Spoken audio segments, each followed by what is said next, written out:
साताऱ्यात कोंबडी फार्मच्या आड ड्रग्ज फॅक्टरी. नमस्कार, मी अविनाश थोरात स्वागत करतो तुमचं लोकल बंधन मीडिया चॅनेलमध्ये. आजची ही बातमी केवळ ड्रग्जच्या जप्तीची नाही, तर कायद्याला चकवा देणाऱ्या एका अत्यंत धोकादायक नेटवर्कची आहे. जिथे कोंबड्या असायला पाहिजेत तिथे मृत्यूचं रसायन शिजवलं जात होतं. महाराष्ट्राच्या शांत डोंगराळ सह्याद्री भागात सातारा जिल्ह्यात कोंबडी फार्मच्या नावाखाली सुरू होती मेफेड्रोन म्हणजेच MD ड्रग्जची factory. Director of revenue intelligence म्हणजे DRI यांनी गुप्त माहितीच्या आधारे या दुर्गम भागात महिनाभर निरीक्षण केलं. तेव्हा ही फॅक्टरी स्थिर नव्हती, ठिकाणं बदलत होती. डोंगर, जंगल, शेती या सगळ्यांचा वापर केला जात होता. आणि अखेर 24 जानेवारी 2026 रोजी DRI ने छापा टाकला आणि 55 कोटीचं MD ड्रग्ज जप्त केलं. त्या छाप्यात जे सापडलं ते धक्कादायक होतं.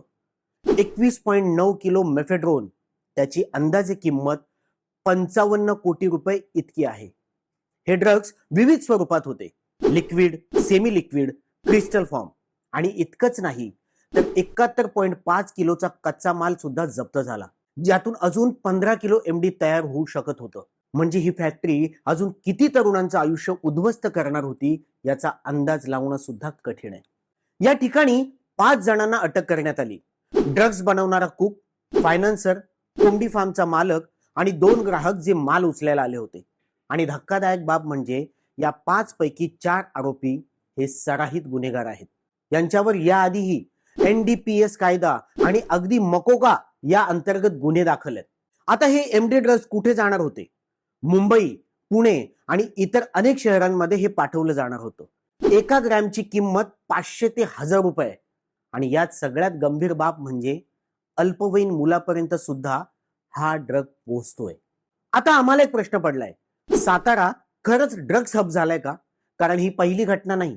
डिसेंबर महिन्यात सुद्धा मुंबई क्राईम ब्रांचने साताऱ्यात 155 कोटीचं MD ड्रग्ज जप्त केलं होतं. आणि प्रश्न असा आहे, सह्याद्रीच्या शांत डोंगरांमध्ये शेती, कोंबडी फार्म, शेड्स यांच्या आड अजून किती ड्रग्ज फॅक्टऱ्या सुरू आहेत?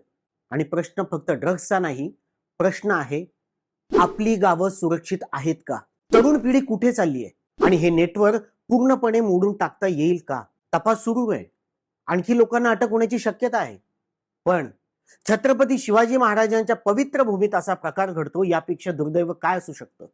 ज्या सह्याद्रीने शिवाजी महाराजांना बळ दिलं, ज्या मातीने स्वराज्य उभं केलं, त्याच भूमीत आज ड्रग्जचं विष शिजवलं जातं. हा केवळ गुन्हा नाही, हा इतिहासाचा, संस्कृतीचा आणि महाराष्ट्राच्या अस्मितेचा अपमान आहे.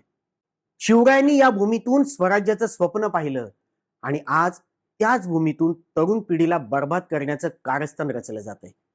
कोंबडी फार्मच्या आड डोंगराच्या कुशीत कायद्याला चकवा देत चाललेला हा धंदा घाणेरडा आहे, अमानवीय आहे आणि लाजिरवाणा आहे.